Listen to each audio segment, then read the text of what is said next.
And good morning. Another show about your house coming your way from the podcast studio at the Toolbox.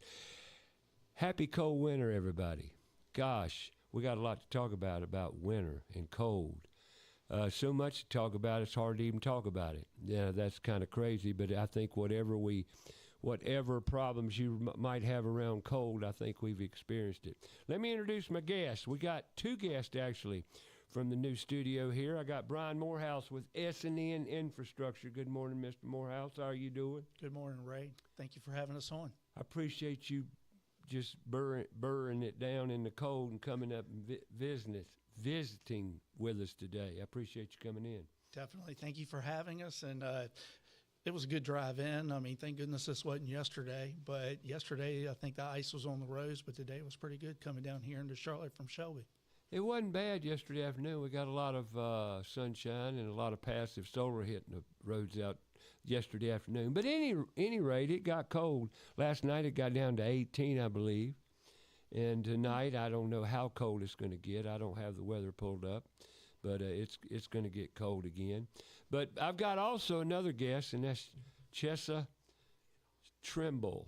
Chessa, you with me? Yes, I'm here, Ray. There she is. She's dialing us in. I'm not used to all this technology. She's behind me on the screen. And what we're doing today is we're talking about S&N Infrastructure. Brian, I'm going to let you tell our listeners out there, what is S&N Infrastructure? Well, S&N Infrastructure is a turnkey operation. We end up doing underground boring. We also do overhead electric distribution, and we're also back into the locating game.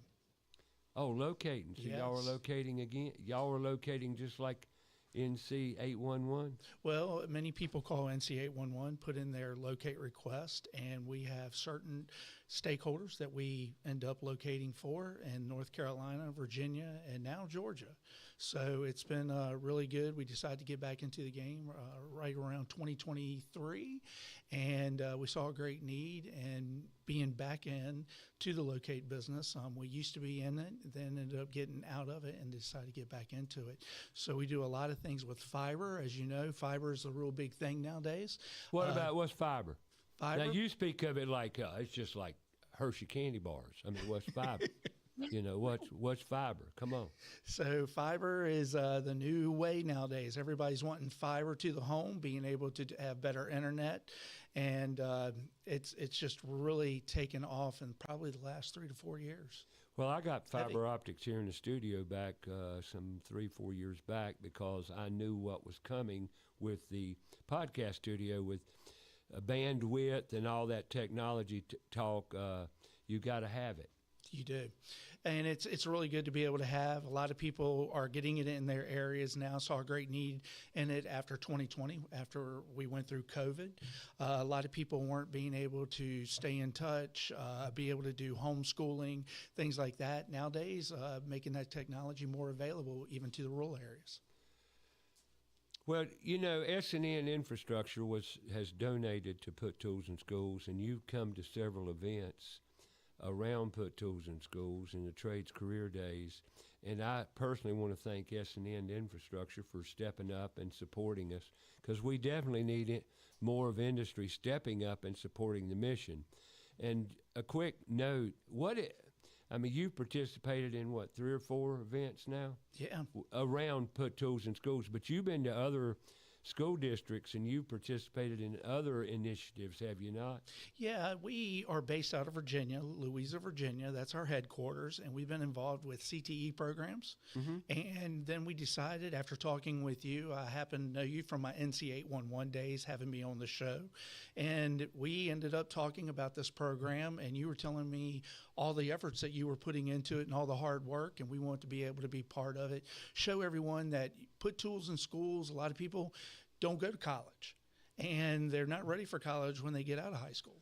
Well, you know, the sad part is, and I think you will concur with me, not only do they not go to college, but they definitely want to go to college because they have been herded, that's right, I said herded, down the gates to Happy Degreeville College. And most of the middle school kids, if not all, let's just say the vast majority, don't even know what the trades are. And they really don't. A lot of people think that you do have to go off to college, get that 4-year degree, be able to have that bachelor's, and then your life will be able to start. But the trades is where it's at. You think about it. When was the last time you called HVAC company and try to get them to repair your heating unit? I imagine that's a big thing right now with all the cold weather that we've been having. But, people don't understand there's a lot of money to be made in the trades as an electrician, HVAC, and plumbing. Not only that, you got automotive, you got welding, you got drywall, you got painting, you got concrete work, flat work, masonry.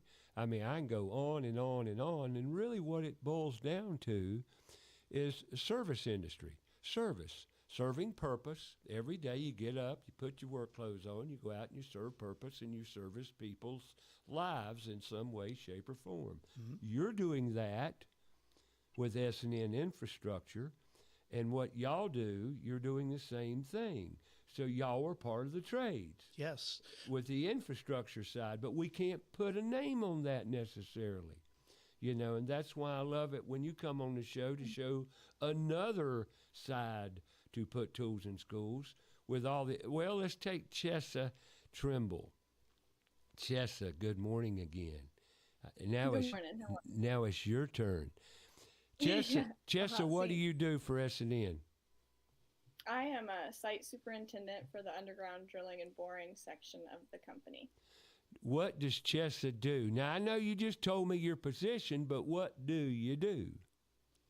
So it's a mix, I would say, which is probably what I like most about it. A big part of it is safety on site. So checking on the drill crews, making sure that we're following all of the required procedures and laws, potholing all of the utilities, which means once 811 comes through and marks utilities, anywhere that our lines are going to cross a utility, we have to dig down and visually lay eyes on the depth to make sure that we miss that with the drill head. So a lot of safety checks, hard hats, glasses, gloves, etc. And then aside from that, it's also making sure all the materials that are needed are on site, the wires being kept track of, making sure that everything's moving smoothly. And before the process begins, making sure we get those tickets into 811 and doing all the pre-con meetings to make sure that whatever utility provider we're servicing, that we are following and executing the plan as according to the plan. Okay. I got it. Now, yes. How long have you been with S&N? My 1-year anniversary is just a matter of days away. Well, congratulations. I have an anniversary today, and let me go ahead and say it's my birthday today. Oh, happy birthday. Yeah, it's my birthday today. Yay! It's my birthday. I'm 74 years old. And notice I didn't say young. No, I'm 74 going on 40. There you go. So it's okay. It's all in your attitude, and it's just a number. So anyway, now you're coming up on the 1-year anniversary. Get back to the topic at hand, and that be you, girl. Okay, and you're a young lady. You're in your early 30s, I take it, somewhere there around. Yes. And how did you get to where you are at? In other words, you're a project manager for S&N Infrastructure. You got a 1-year anniversary. Well, that puts you around 30 years old, which is cool. But how did you get there? What'd you do before this? If you don't mind me asking. It's been a long road. It's been, Isn't that long? You're only 30. Goodness gracious, girl. Now, I can tell you about a long road if you want to talk, but no, just keep talking. I'm just messing with you. It started, I'd say, probably over a decade ago. Definitely is when my journey began that ends me up where I'm at. But I lived in Colorado. I worked first as a groundskeeper at an apartment complex, and then they needed some shoes filled in the maintenance department, and I was like, I don't know what I'm doing. And they were like, well, we'll have someone teach you if you're interested. So that's where I started, and I did a whole lot of an array. So a little bit of plumbing, a little bit of painting, a little bit of electrical. And when I left there and moved to Virginia, I worked at a maintenance company, and that's actually the first time I heard about technical schools to go and learn actually the trades. Okay, I got to stop you. Got to put on brakes here, because I was waiting for that. I was waiting for that school to come into the conversation, see? Because Yeah. you said about 10 years ago, I'm pretty good at math. If you take 30, you deduct 10, you're right around 20 years old. Did you go to college at the early young age of 18 to 19? I did attempt community college more than once. It just never was for me. Well, let's tell the truth now. That's a good story. I love it. It just never clicked for you, did it? No, it's just not the structure of standard school is not just not the environment that I learned the best in. You and nobody else, but you're just another example, and that's that's why we tell the stories. That's exactly why I wanted you to tell your story. Okay, so you coast along, you get to be a groundskeeper, and you're just eating this stuff up, loving it, and that's where it started. Yes, yeah, and really, especially like the electrical side, There was you where go, dealing with the current. When I got to looking at maintenance, and I did enjoy like learning all the different parts, like how easy it was to switch out a toilet, something I thought would be that I never thought I'd be capable of doing. Once I learned how to do it, isn't that I was like, amazing, wow. Chessa? You put a tool, you put the right tool in your hand, use that brain God gave you, and out comes that genius you always had with you. Isn't it amazing? It is, and it's very empowering, I will say. Thank you for saying that. Very empowering. Did you hear that, folks? Yeah. Very empowering. Here's a young lady, and we got off on a plumbing venture there. That's pretty neat. It started with talking about electricity. You jumped right on into the toilet. I love it. Because it's all encompassing. You could learn anything. I think is the big takeaway for me is like you can learn how to do anything if you set your mind to it. And you can do doable. anything with the right tools, can't you? Yes, yeah, you can. Keep talking. Okay, now you off and on your way. Someone told you about a technical school. Keep talking. Yes. Yeah, so I got to the Central Virginia area and I told people I wanted to specialize and pick a trade because I thought getting a certification was going to secure my ability, hopefully, to be taken more seriously in the industry and guarantee longevity in a career field. So as much as I wanted to be a framer, I thought that maybe being an electrician was more... We jumped from the commode to now you want to be a framer. Man, I love it. I thought building houses would be cool, physically putting the walls up. It is cool. But I am small, so I wasn't so sure how well that would work out for me. All right. And so what'd you do about it? So I called the school, and this amazing woman, Deborah Gannon, answered the phone, and I said, I hear you have an electrical program. How do I get started? And she said, class starts tonight. If you're interested, just show up. And I did. I told this same story, basically, did I not, guys, last week about how you can walk in a door and say, I want to be. And if the people can feel that energy of your desire and your passion and your intensity, by gosh, you will get a job that day. And you pretty much did. Yes, yeah. So that's how I got my foot in the door of school. And then that's a 4-year program that's combined with OJL, on-the-job learning. And then you go to class 1 night a week for 3 hours over the course of 4 years. And then you're eligible to take a journeyman's exam, and you have to accumulate 8,000 OJL hours. So I started that process. Okay, but you got paid every day when you went to work. We can't forget that part. Is that correct? We're not doing an Are we not doing an internship? You get up, you go to work, you play their game, and you're getting paid in the process. Am I correct? Yes, and occasionally, if you're lucky, your employer sometimes will cover the cost of your school, and occasionally as well cover the cost of your books to take to school. And how'd that work out for you? It worked out well. I actually, when I started, because I was at a maintenance company, I actually had to find a different job specifically in the electrical field. So I paid for my first semester and my first book, and then after that, everywhere I worked covered the remaining cost for me for the rest of my years. Well, let me ask you a question, because we got to include it all, Chessa, okay? Who bought your tools when you went to an electrical firm? I actually have invested and in Okay. all of my tools.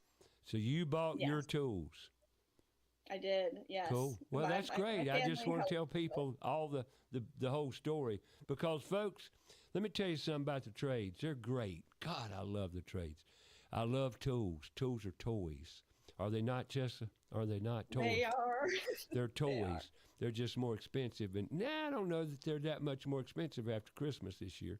But anyway, at any rate, so you can do anything you set your mind to, but you can't do it without the equipment to perform and complete the task, and they're called tools. And tools come in many shapes, sizes, like trucks, like boom trucks. They're all tools, are they not? They are. And boring machines.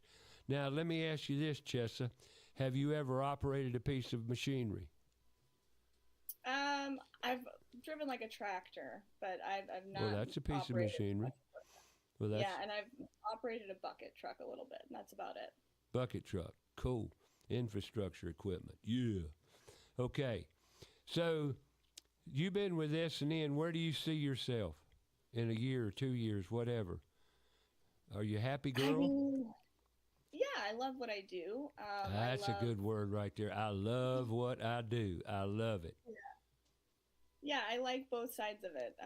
I think also a lot of what makes me enjoy my job is working with good crews and other crew members on a good team and being a true team working together to accomplish the same goal.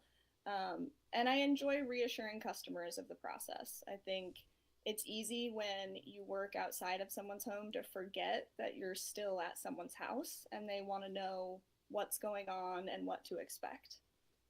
Cool. It's called, what's the most important thing you do every day? I tell Make kids, sure everyone's safe. well, That's the most you important. can't do this without the answer, though. What is it? Most important thing you do every day. We're doing it now. What is it? Getting up in the morning. I don't know. Talking. Communication. Communication. Yeah, sure. Yeah, I agree Communication. with that. The most important thing we do every day. Now I'm gonna get personal. If you want me to shut up, all you gotta do is just tell me to. I don't want to talk about that. Is there a is there a significant other in your life? Yes, I am married. You're married. Wonderful. Good to hear there's a man in your life. I guess Yes. you know. So just wanted to know that there's not enough men out there, and here's a tough woman in the trades, and now you got your good. What's he do? Can I ask that? He also is in construction. All He's working for right, a himself. family full Yeah, of it. Yeah, yeah. it's good. Flipping his first house right now. Good stuff. Now, how did you meet him in connection with your job by chance? That's so funny. I Yeah, I can somewhat be did. funny sometimes. Yeah, But that was a I, w- yes. I was complaining at the supply house when I first moved to Virginia about not knowing anyone, and I thought I was making it clear that I was just asking for girlfriends to go hang out with and talk to because at the time I worked with my boss and it was Right. just him and myself on job sites full of men, and I was like, where is my social life gonna come from? But the guy behind the counter is the one who recommended my now husband be someone that I meet. So I did, and it worked out. Ain't that special? That's great. Yes. Well, good. How long you been married? We've been married, I think it's going on 4 years. That's awesome. Awesome. Yeah. Yeah. That's great. Well, congratulations on that, and I wish you many, many, many happy years. What's the most important thing you do with him every day? I would say it's communicating, checking in with each other every day. How was your day? What'd you Bingo. do? It fits. Yeah. It's on top rung of the ladder as far as communicating priorities. Yes. Right? Yeah. That's the whole problem in relationships. People don't communicate. Keep up the good work. Yes. Now, would you recommend your job or career pathway to other females? Yeah, I would. I mean, whether that was sticking more to hands-on electrical or the position I'm in now, I think both are extremely fulfilling. And I've always, really strongly believed that, men and women are very different and we each bring something different to the table. But really, women underestimate some of the skills that they have that they could bring to the table with attention to detail, communication, etc., that I think they would make them all thrive very successfully in similar environments. And the other thing I say is a lot of women think they can't do the types of jobs that I've done, but really, as you've said, tools are the key. If I can't physically do it, there is a tool out there, I promise you, that can. What's the biggest obstacle you faced in your whole life? And we all do. We all share that. What is it? All these little tests I give you, all these little test questions. I know, right? Yeah. I mean, I think some of the biggest obstacles are, basically, I'd say mindset. You've got to have determination and the right mindset. There's one word, and you just said it. It's called fear. Yes. Fear. Yeah. Fear can hold you back, paralyze you if you let it. And that's the biggest culprit in progressive life is fear. We experience it at Put Tools in Schools, the trades career days. Kids are afraid to talk. I talk about communicating a lot, as you've just recognized. And the reason being is because we've lost the art. We're losing it quickly due to AI and the downturn. Well, let's just say stupidity. We're literally instilling fear in our students to keep them from talking and being the complete person they are. Does that make sense? Yeah, that makes sense. Yeah. And you've seen that, haven't you? Yes. With the kids and with students. And not only that, but young adults, older adults, they all have this fear of asking a question that might sound stupid. There are no stupid questions. None. There are none. No stupid questions at all. So we got to defeat the fear. And you just said it, didn't you? And one thing that we're finding out when we go into these schools is they are scared to talk about certain things, talking about their education and what they're going to end up doing. A lot of them will end up saying that they're going to go to college because that's expected of them. But they don't realize that there's so much more out there with getting involved in our apprenticeship and internship and being able to develop off of that. But once we talk to these students at these events that Put Tools in Schools are putting on, they really come out. They come out and they just start talking, and they start talking about what their mom and dads do for a living and, how their mom or dad got to where they're at. I was put on the spot with one young gentleman because he helped his dad put fiber in. Oh, really? And yeah, he started telling me, I started doing this over the summer, and I do that. I was like, well, you know a little bit about fiber. What do you want to do after you get out of school? And this was a high school that we were at that time. And he says, I just don't know. And at 18 years old, I remember I didn't really know what I wanted to do. Why would you? Well, they push it on you, literally expect you as a young student in school to know what you want to do when they never showed you the full menu. That can be very true. And I had a lot of people that were going off to college, so I didn't know if I wanted to do the college thing. My parents, as I told you on a previous show, my whole family came up through Newport News Shipbuilding in Newport News, Virginia. Very big shipyard, one of the top shipyards around. Welding. And I thought that's what I needed to do. But after I got into it, and after about 3 years of going to school and everything else, I was like, is this what I really want to do? And I started putting in my resume application to Virginia Power back then in Virginia, now as Dominion Energy. And I thought I was being interviewed to go to Surrey Nuclear Power Plant as a welder. And next thing I know, I was in the electrical department. I don't know whether I failed the test or passed it. I would like to say I passed the test.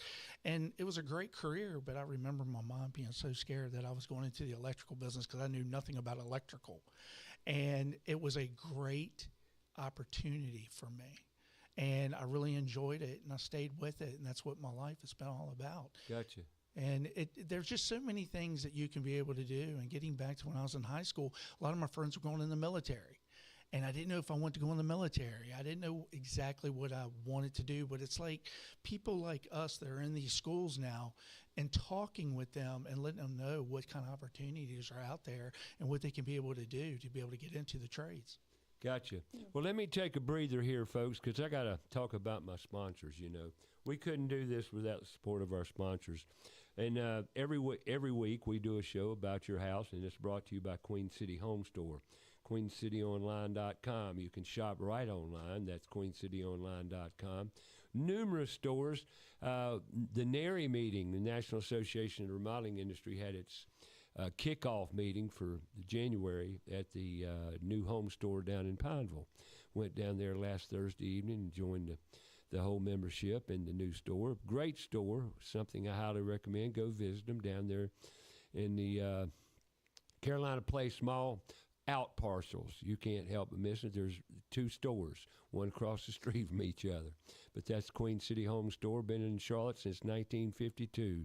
Great store, great staff. If you're looking for appliances now, you want to furnish that home, they've got some great specials going on in the furniture department. Go online, that's queencityonline.com, or give corporate a call, 704-391-6000. Also brought to you by Put Tools in Schools, puttoolsinschools.org. Raising the awareness with our students in schools throughout the Charlotte-Mecklenburg system and beyond. And we definitely need to do some work there, folks. And when I say put tools in schools, as witnessed by our guest today, Miss Chessa Tremble, you can't do much without tools. Well, kids don't know tools unless we present them to us. That's puttoolsinschools.org. We need your help. Help how? Volunteer, step up, donate, Join in the fight, and I say a fight because you wouldn't believe that something so simple as showing up, engaging kids in face-to-face, engaging them with activities, with tools, could change a life. But it's amazing. It works. So join in. Industry, we need your help. Also brought to you by ABS Insulating, absinsulating.com. If you didn't experience cold weather this week, well, I don't know where you were, because I think we were eat up with it. What do you think? Yeah, we definitely were. But now, as I've said many times in the second hour or two coming up, I'm going to talk a little bit about this cold weather. I seem like I talk about it a lot, but I don't think you can talk about cold weather enough to be prepared for it. But ABS Insulating is a company you need to know if you're looking to encapsulate that attic. And I'll talk about attics and what encapsulation could do to your energy and comfort bill. So we'll talk more about that. That's absinsulating.com or 704-821-4343. And got Brian Morehouse and Chessa Tremble as our guest today from S&N Infrastructure. And Chessa, a young female in the industry. I want to talk about boring machines. Chessa, you with me? Yes. You know much about boring machines?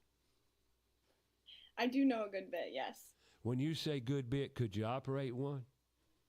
I cannot, but it is a goal of mine eventually to be able to. Well, let me ask you, those machines, now I'm talking about them because actually you're out in the field and you're a project manager, and that's one of the key tools that you use every day, is it not? I'm guessing based on fiber optics, because fiber optics is installed with those boring machines. Am I right or wrong? You're right.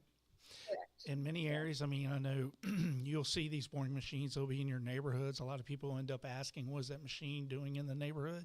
A lot of times people will tell me, nobody's been digging across my property. But the boring machines they have, you'll be potholing, making sure that the drill head is going through area safely, that you're not doing anything